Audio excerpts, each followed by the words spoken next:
Chai with Chitra.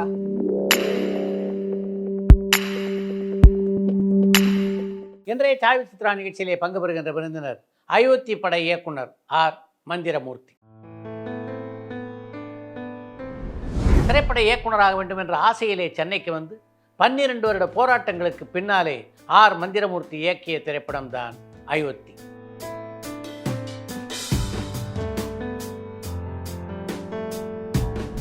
முதல் படத்திலேயே தான் ஒரு தலை சிறந்த இயக்குனர் என்பதை நிரூபித்திருக்கிறார் ஆர் மந்திரமூர்த்தி என்று சூப்பர் ஸ்டார் ரஜினிகாந்தால் பாராட்டப்பட்ட மந்திரமூர்த்தி அயோத்தி மாதிரியான உணர்வுபூர்வமான படங்களையும் பெரிய நட்சத்திரங்களை வைத்து கமர்ஷியல் படங்களையும் தர வேண்டும் என்பதுதான் என் ஆசை என்கிறார். 2023ஆம் ஆண்டின் டாப் 10 இளைஞர்களில் ஒருவராக ஆனந்தவடனால் தேர்ந்தெடுக்கப்பட்டுள்ள ஆர் மந்திரமூர்த்தி தான் இயக்குனராவிற்கு பட்ட போராட்டங்களை பற்றியும் அயோத்தி படம் உருவான விதத்தை பற்றியும் இந்த நேர்காணலிலே பகிர்ந்து கொண்டிருக்கிறார்.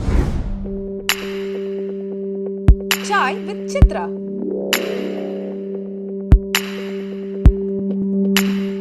வணக்கம். வணக்கம் சார். மந்திரமூர்த்தியை சினிமா கூட்டிகிட்டு வந்தது யார்? சின்ன வயசுலேருந்து அந்த எண்ணம்லாம் கிடையாது. கிடையாது. படித்து முடித்ததுக்கப்புறம் ஏதாவது ஒரு வகையில் லைஃப்பில் பெரிய ஆளாக வரணும் அப்படிங்கிற ஒரு எண்ணம் இருந்துச்சு. அதுக்கு என்ன வழி என்ன அது எதுவுமே தெரியாது. இப்போ படித்து முடிச்சுட்டு ஈரோட்டுக்கு வேலைக்கு போகிறோம். இந்த மஞ்சள் மண்டி அந்த மஞ்சள் அது சம்மந்தமான வேலைகள் பார்க்குறோம். வேலைகள் பார்த்து அதுக்கப்புறம் ஈரோட்டிலே சம்பாதிச்சு ஈரோட்டில் ஒரு ஹோட்டல் ஓப்பன் பண்ணுறோம் 23 வயசில், திருநெல்வேலி கஃபேன்னு. அப்போ வந்து ஈரோட்டில் வந்து பஸ் ஸ்டாண்டு பக்கத்தில் இருக்கும் சார், திருச்சி கஃபே அந்த ஹோட்டல் பேர். அதுதான் ஈரோட்டில் பெரிய வெஜ்ஜு ஹோட்டல் நான் இருக்கும்போது. ஸோ அப்போ அதுக்கு போட்டியாக நம்ம ஒன்று பண்ணணும்டா அப்படின்னு சொல்லி திருநெல்வேலி கஃபே அப்படின்னு சொல்லிட்டு ஒரு ஹோட்டல் வாங்கணும். அப்போ நமக்கு சாப்பிட தான் தெரியும், சமைக்க அதை பற்றி எதுவும் தெரியாது. ஸோ அப்படிங்கும்போது வெளியூருங்கிறதுனால எனக்கு கரெக்டாக அந்த ஆட்களையும் வைக்க முடியலை, எதுவும் பண்ண முடியல, அந்த வயசுக்கான மெச்சூர்டு இல்லை. ஸோ ஒரு 6 மாதத்துக்குள்ளே ஹோட்டல் லாஸ் ஆச்சு. நான் பார்த்துக்கிட்டு இருந்த வேலையும் போச்சு. அதுக்கப்புறம் அங்கே மஞ்சள் இது கோழி தீவனம் மாட்டு தீவனம் அந்த கம்பெனி வந்து SKM அங்கே வேலைக்கு சேர்ந்தோம். அங்கே வேலைக்கு சேர்ந்து அப்போ நமக்கு வெளியூர் தானுங்களா சார், டெய்லி நைட்டு. அப்போ தான் நான் படம் பார்க்கவே ஆரம்பிக்கிறேன். காலேஜ் படிக்கும் போதெல்லாம் பெருசாக படம் பார்க்குறது இல்லை. அப்போ நைட்டு வந்து செகண்ட் ஷோ டெய்லி படம் பார்க்குறது. அப்போ அங்கே இருக்க ஒருத்தர்கிட்ட பேசுகிறது, வீரகுமார் அவர் பேர், ஈரோட்டில். ஸோ அப்படி பேசிக்கிட்டே இருக்கும்போது ஒரு நாள் நைட்டு ரவுண்ட்ஸ் அந்த ஃபுல்லாக அந்த கோழி தீவனம் மாட்டு அந்த கோழி பண்ணை எல்லாத்துக்கும் போயிட்டு வர வேண்டியிருக்கும். அப்படி போயிட்டு வரும்போது நைட்டு ஒரு 11 மணி 2 பேரும் வண்டியில் வந்துக்கிட்டு இருக்கோம். வேலைக்கு சேர்ந்து ஒரு மாதம் ஆகுது. அப்போ அவர் கேட்குறாரு, வேலைலாம் பிடிச்சிருக்கா அப்படிங்கிறாரு. அப்போது இல்லைங்க சார், எனக்கு இந்த வேலை பிடிக்கல, நான் எது செஞ்சாலும் ஸோ எது செஞ்சாலும் அதை சொந்தமாக செய்யணும்னு நினப்பேன். ஸோ இந்த கோழி தீவனம் அந்த மிஷின்லாம் வந்து விசாரித்தேன் 1 கோடி ரூபாய்க்கு மேலே வருங்கிறாங்க. ஸோ இதெல்லாம் நான் என்றைக்கு சம்பாதிச்சு நான் சொந்தமாக பண்ணுறது, சீக்கிரம் நான் கிளம்பிடுவேன். அதனால் எனக்கு பதில் வேறு ஒரு ஆளை நீங்கள் பாருங்கள், நீங்கள் ஒரு ஆள் பார்த்துட்டிங்கன்னா நான் கிளம்பிடுவேன் அப்படின்னோடனே அவர் என்னடா சொல்லாமல் கொள்ளாமல் ஓடி போவானுங்க, இவன் வந்து ஒரு ஆள் பாருங்கன்னு சொல்கிறானே அப்படின்னு அவருக்கு அன்னையிலேருந்து என்கிட்ட அவர் பழகிற விதமே எனக்கு ஒரு சீனியர் ஆஃபீஸருங்கிறது இல்லாமல் அண்ணன் தம்பி அப்படிங்கிற மாதிரி பழகிறாரு. அப்போ நம்ம டெய்லி நைட்டு சார் நேற்று இந்த படம் பார்த்தேன் அப்படி இப்படின்னு பேசிக்கிட்டே இருக்கிறது. பேசும்போது ஒரு ஆள் திடீர்னு கேட்குறாரு, தம்பி சினிமாவுக்கு போகிறையா அப்படின்னு சொல்லி கேட்குறாரு. என்னடா இது முத ஒரு கேள்வி அப்படி தான் கேட்குறாங்க. அதுக்கு முன்னாடி நமக்கு அதை பற்றின எந்த ஐடியாவும் இல்லை.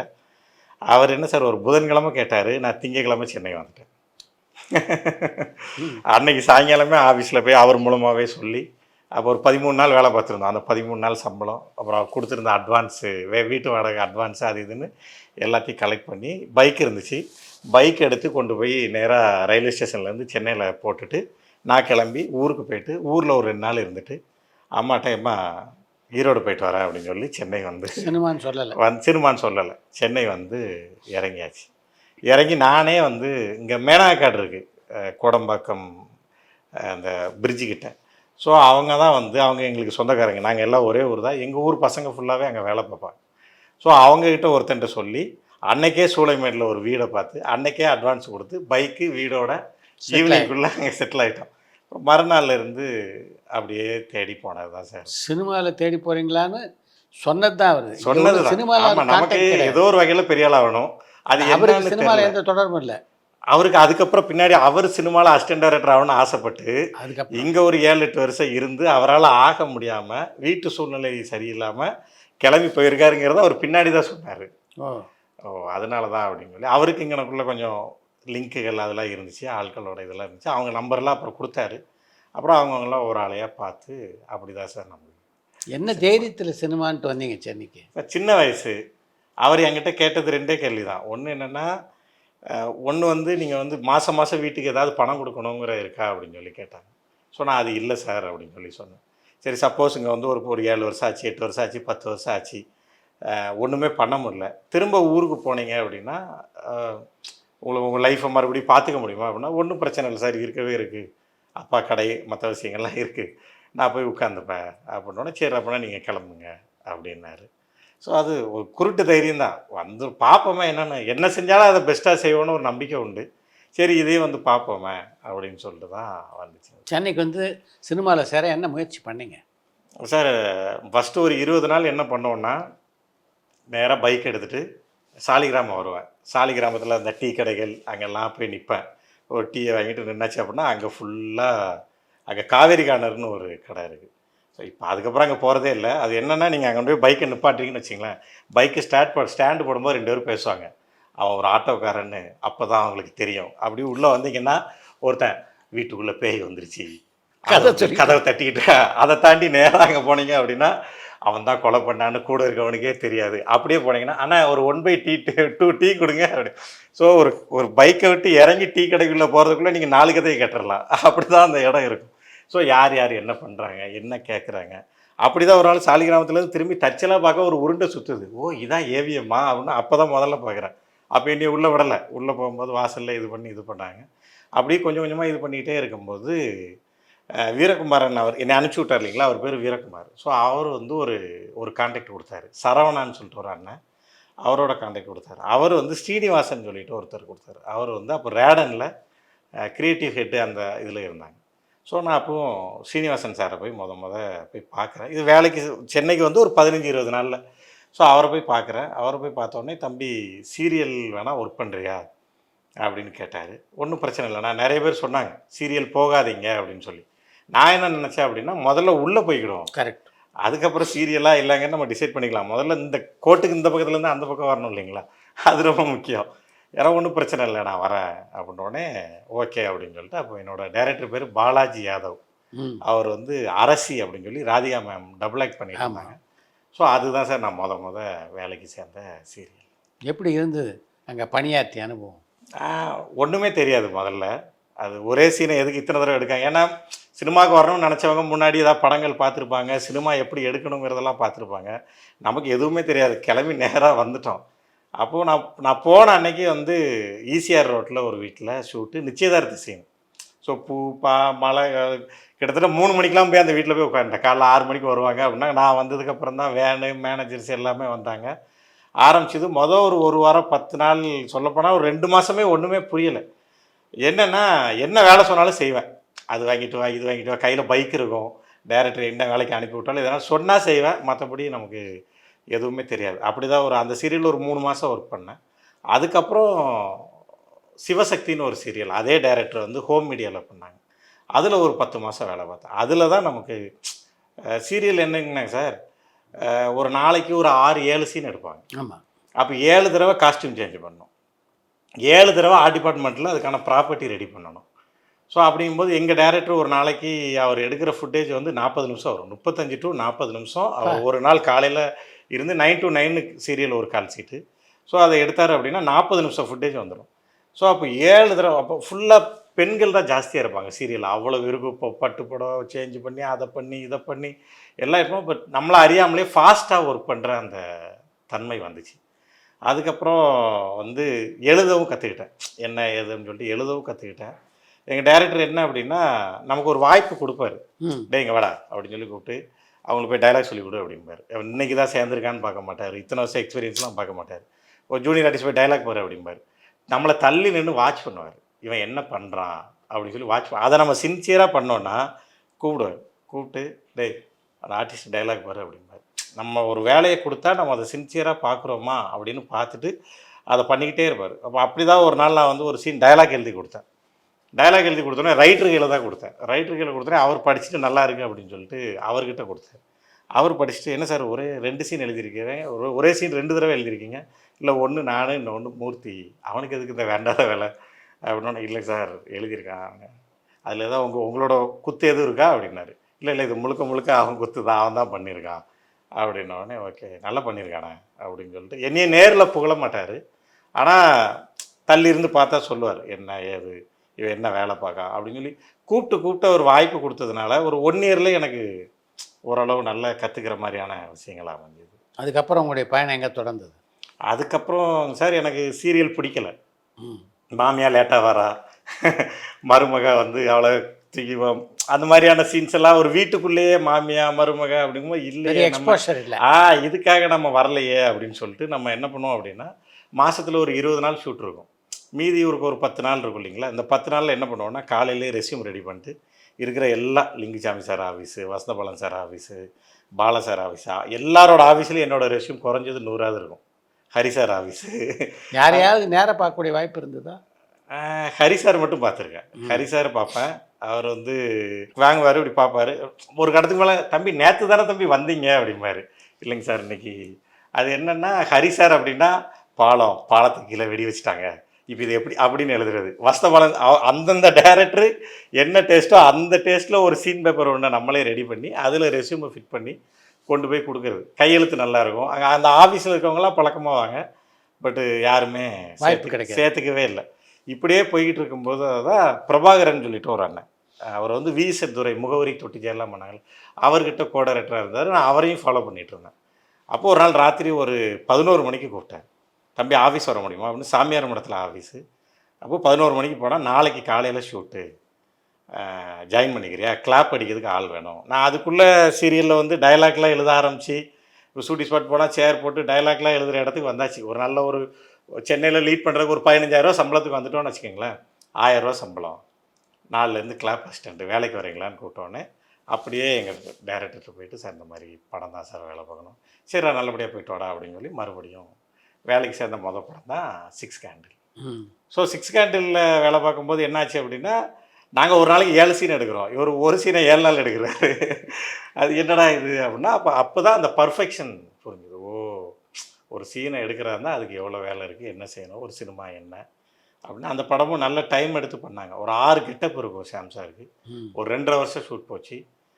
2.5 வருஷத்தில் ஒரு 60 நாள் ஷூட் பண்ணியிருப்போம், அவ்வளோதான். இப்போ மற்ற நாட்கள் ஃபுல்லாக அவரோட கெட்டப் சேஞ்சுக்கு மற்ற விஷயங்கள் அது இதுன்ட்டு அந்த படம் ஒரு ஜெயமோகன் சார் எழுதுனாங்க, வசனம் எழுதுனாங்க. சாமுக்கே பெரிய பேர் வாங்கி. ஸோ அந்த படங்களில் நிறைய ஃபுல்லாக உட்காந்து அது ஒரு 2.5 வருஷம் வேலை பார்க்கும்போது இன்னும் கூட ரொம்ப யூஸ்ஃபுல்லாக இருந்துச்சு. அந்த படத்தில் சினிமாவை பற்றி மந்திரமூர்த்தி தெரிஞ்சுக்கிட்டது என்ன? அதுதான் சார், நம்ம சீரியலில் வேலை பார்த்துருக்கோம். சீரியலில் வேலை பார்க்கும்போது ஃபாஸ்ட்டாக எப்படி ஒர்க் பண்ணணும். நான் சீரியலில் வேலை பார்த்தது பூரா எனக்கு சினிமாவில் ஒர்க் ஆகுது. எப்போவுமே ரொம்ப ஃபாஸ்ட்டாக இருக்கிறது, கடன்னு வேலை செய்கிறது, அதை பண்ணுறது எல்லாமே வந்து இதாகுது. பட் என்னென்னா ஒரு டைம் எடுத்து பண்ணுறாங்கன்னு இருக்குல்ல, கடன்னு ஒரு 2 ஷாட் அப்படின்னா டப்புன்னு எடுத்துகிட்டு போயிடுவாங்க. அப்படி இல்லாமல் அதுக்குள்ளே என்ன ஒர்க் அவுட் பண்ணணும், அதை என்ன பண்ணணும், ஒரு சினிமாவாக எப்படி இது பண்ணுறாங்க அப்படிங்கிற விஷயங்கள்லாம் நமக்கு அதில் தெரியும். அங்கே இருந்துங்க சார், நான் வேலை பார்த்தது 3 படங்க சார். 3 படமுமே நாளைக்கு ஷூட்டிங்னா இன்றைக்கி தான் போய் சேர்றது. நான் சப்போஸ் எங்கேயாவது ப்ரீ ப்ரொடக்ஷன் ஃபஸ்ட்டே ஒரு ஷூட்டிங் ஒரு 3 மாதம் இருக்குன்னு என்னை சேர்த்தாலும் எனக்கு அங்கே செட் ஆகாது. நான் உட்காந்துருப்பேன், ஒரு 2 நாள் ஆகும், 3 நாள் ஆகும், அதிகபட்சம் 1 வாரம் சண்டை வந்துடும், பிரச்சனை வந்துடும். அதுக்கப்புறம் அப்படி கிளம்பி வெளியில் வந்துடுறது. சும்மா உட்காந்துருக்கிறதுக்கு நமக்கு செட் ஆகாது. சும்மா ரூமில் சும்மா உட்காந்துருப்போம் மணிக்கணக்காக. ஆனால் வேலைன்னு போயிடுச்சு அப்படின்னா அங்கே போனால் வேலை செய்யணும் அப்படிங்கிறது. அதுக்கப்புறம் ப்ரூஸ்லின்னு இப்போ விலங்கு வெப் சீரிஸ் பண்ணார் இல்லையா பிரசாந்த், அவர் அடுத்த வாரம் ஷூட்டு ஒரு கோ டைரக்டர் வேணும் அப்படின்னு சொல்லி சொன்னாங்க. ஃபஸ்ட்டு படமே வந்து நான் லாஸ்ட் ஸ்டாண்டாக கிளாப்பாக தான் போனேன். பட் நல்ல வேலை பார்க்குறேன்னு சொல்லிட்டு அசோசியேட் கார்டு ப்ரமோட் ஆகிட்டீங்க. அசோசியேட் கார்டு போட்டாங்க. ஆர்ட் டிபார்ட்மெண்ட்லாம் பார்த்துக்கிட்டேன், நிறைய வேலைகள் பார்த்தேன். ஸோ அதுக்கப்புறம் வந்து ப்ரூஸ்லி வேலை பார்த்தேன். ப்ரூஸ்லியே அதே தான், அவர் சின்ன பையன், அப்போ ஒரு 23-24 வயசு. ஸோ அது அப்படியே அந்த படம் ஃபுல்லாக போச்சு. ஸோ அது முடித்ததுக்கப்புறம் நான் ட்ரை பண்ணலாம் அப்படின்னு சொல்லிட்டு முடிவு எடுத்துகிட்டு ஸ்கிரிப்ட் எழுதி ட்ரை பண்ணும்போது கிடைக்கல, நிறைய ஸ்ட்ரகிள் இருந்துச்சு. அந்த டைமில் தான் வந்து மான்ஸ்டர் அப்படின்னு சொல்லிட்டு எஸ்.ஏ. சூர்யா சார் படம், நெல்சன் வெங்கடேசன் சார், அவர் ஆல்ரெடி 3 நாள் ஷூட் முடிச்சிட்டாரு. ஒரு கரெக்டான டீம் இல்லை, ஒரு ஆள் இருந்தால் நல்லாயிருக்கும் அப்படின்னு சொல்லி கேட்கும்போது தான் எனக்கு எஸ்.ஏ. சூர்யா சார் ரொம்ப பிடிக்கும். அதனால் சரி ஒர்க் பண்ணுவோம் அப்படின்னு சொல்லிட்டு அந்த படம் ஒரு ஒரு வீடு தானே, 40 நாள் ஒரே வீட்டுக்குள்ளே முடிஞ்சிடும். அப்போ இமிடியேட்டாக போய் அதை போய் ஒர்க் பண்ணலாம் அப்படின்னு சொல்லிட்டு அந்த படம் வேலை பார்த்தேன். இந்த 3 படங்கள் தான் சார். இந்த 3 படங்களில் என்னென்ன கற்றுக்கிட்டீங்க? என்னென்ன கற்றுக்கிட்டேங்கிறத விட அதுதான், ஒவ்வொரு ஆளும் ஒவ்வொரு ஸ்டைலு. இப்போ விஎஸ்ஆர் துரை சார் என்ன அப்படின்னா பயங்கரமாக நடித்து காட்டுவார். ஒரு சீனை அவர் வந்து அவ்வளோ பர்ஃபெக்டாக நடித்து காட்டுவார். அந்த விஷயங்கள். இப்போ ப்ரூஸ்லி வந்து எல்லாருமே விளையாட்டுத்தனமாக தான் இருந்தோம். பிரசாந்த் இதுவும் அப்படி தான், எல்லாருமே அதே தான். இன்னும் அப்படி இப்படின்னா அது அந்த படத்தில் அந்த அந்த வருஷத்தில் ரொம்ப மோசமான படமாக அது சொல்லப்பட்டுச்சு. இன்னொன்றுங்க சார், பிரசாந்தை தவிர வேறு யாரும் ப்ரூஸ்லின்னு ஒன்று எடுத்துகிட்டு விலங்கு எடுக்க முடியாது. படம் தோத்தாச்சுன்னா வீட்டுக்கு தான் போய் ஆகணும். ஆனால் அவர் அதுக்கப்புறம் நின்று ஸ்ட்ரகிள் பண்ணி வெயிட் பண்ணி மறுபடியும் ஒரு வெப்சீரிஸ் ஒன்று கொடுத்து ஒரு பெரிய கிட்டும், அது பெரிய வில் பவர் வேணும் சார் அவர்கிட்ட. உண்மை. ஸோ அது அவர்கிட்ட பெரிய விஷயம். ஸோ அது ஒன்று பண்ணோம். இப்போ நெல்சன் சார் வந்து யார்கிட்டையும் ஒர்க் பண்ணல. அவர் என்ன பண்ணுவார்னா ஃபஸ்ட்டே பக்கா ப்ரிப்பேர்டாக வந்துடுவார். சீன் பேப்பரில் வந்து ஒரு சீன் பேப்பர் இருக்கும், கரெக்டான ஷார்ட் டிவிஷனு, ஸ்டோரி போர்டு எல்லாமே போட்டு கரெக்டாக இவ்வளோ தான், இந்த ஷார்ட்டு தான் எடுக்கணும், இதுதான் எடுக்கணும். அது பேப்பரில் இருக்கிறத அவர் வந்து ஸ்க்ரீனில் கொண்டு வரதுக்காக பயங்கரமாக மெனக்கிடுவார். அந்த அவரோட அந்த ஹீரோவோட கேரக்டர் பேர் எஸ் ஏ சூர்யா சாரோட கேரக்டர் பேர் அஞ்சனம் அழகிய பிள்ளைன்னு வச்சுப்பார்.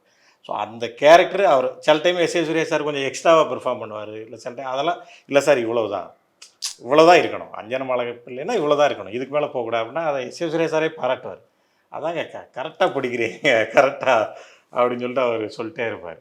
ஸோ அது முடிச்சது. அதுக்கப்புறம் நம்மளும் நிறைய படங்கள் பார்க்க சரி நம்ம இதுக்கப்புறம் ட்ரை பண்ண ஆரம்பிச்சிடலாம் அப்படின்னு சொல்லி. அந்த படத்தில் உங்களுக்கு ரொம்ப பிடிச்ச எஸ்ஜே சூர்யா ஆக்ட் பண்ணதில் எது உங்களுக்கு ரொம்ப பிடிச்ச scene? Sir S A Suriya sir இது வரைக்கும் நான் பார்த்ததில் கேள்விப்பட்டது வச்சதெல்லாம் இருக்கலாம், நான் ஒர்க் பண்ணதில் பயங்கர சின்சியரான ஆர்டிஸ்ட்னா எஸ்ஏ சூர்யா தான் சார்.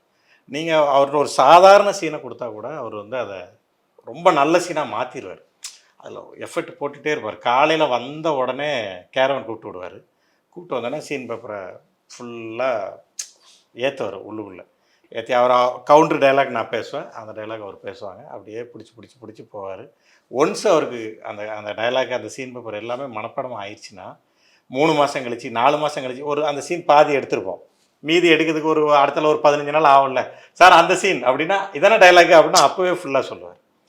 அவருக்கு வந்து தீனி போட்டுகிட்டே இருந்தோம் அப்படின்னா அவரை மாதிரி ஒரு ஷூட்டிங் ஸ்பாட்டில் வந்து குஷியாக இருக்கிற ஆளை பார்க்கவே முடியாது. இன்னொன்று, இன்றைக்கி காலையில் ஷூட்டு ஸ்டார்ட் ஆகுது, நாளைக்கு காலையில் வரைக்கும் ஷூட்டுனால அவருக்கு கவலையே இல்லை. நான் வீட்டுக்கு போய் என்ன சார் செய்ய போகிறேன், தனியாக தானே இருக்க போகிறேன், அதுக்கு நான் இங்கே இருந்தாலே சந்தோஷமாக இருப்பேன் அப்படிம்பார். அப்புறம் இந்த வித்தவுட் பிரேக்லாம் சில டைம் வந்துடும். அப்போ சார் உங்களோட சாப்பாடு டைம் சார் என்னைய மைண்ட்லேயே வைக்காதீங்க, நீங்கள் உங்கள் பாட்டுக்கு எடுங்க, நான் எந்த கேப்பில் சாப்பிடணுமோ சாப்பிட்டு வந்துடுவேன். ஆல் டைம் அவைலபிள் ஆர்டிஸ்ட் அஞ்சனம் அழகிய பிள்ளை, ஒன்லி தமிழ் இண்டஸ்ட்ரி அப்படிம்பாரு. என்னைய கணக்கில் வைக்காதீங்க சார் அப்படிம்பாரு. அவர் நான் பார்த்து ஒரு திருப்பு அதில் ஒரு மலையில் நனைஞ்சிட்டே வீட்டுக்குள்ளே போகிற மாதிரி இருக்கும். அப்போல்லாம் அவருக்கு 104 டிகிரி காய்ச்சல். ஐயோ, கவலையே படல சார். 3 டேக்கு 4 டேக்கு அதெல்லாம் வந்து சார் உங்களுக்கு திருப்தியா, அவர் அதே சொல்லிகிட்டே இருப்பார் பாருங்கள். எப்பவுமே எல்லா இன்டர்வியூலையும் சொல்லுவார், கதை சொல்லும்போது டைரக்டர் என்னையே திருப்திப்படுத்தணும்னு நினைப்பேன், நடிக்கும்போது நான் டைரக்டரை திருப்திப்படுத்தணும்னு நினைப்பேன் அப்படிம்பார். அதை ஒரு சும்மா சொல்லலை. என்ன பிரச்சனை இருந்தாலும் என்ன இருந்தாலும் சார் ஓகேவா, இன்னொன்று பண்ணலாமா அப்படின்னு சொல்லி ரொம்ப இதாக பண்ணுவாங்க சார். பயங்கரமான இல்லை, அதுதான் இன்றைக்கி வாட்டை ஸ்டூடியோ. அது எனக்கு தெரியும். நான் அவர் கூட ஒர்க் பண்ணியிருக்கிறதுனால அடுத்தால மாநாடு பார்க்கும்போதும் மார்க்காண்டனி பண்ணும்போதும் இவர் ஷூட்டிங் ஸ்பாட்டில் என்னவா இருப்பார், இவர் எப்படி பிஹேவ் பண்ணுவார், அதெல்லாம் நமக்கு நல்லா தெரியும்.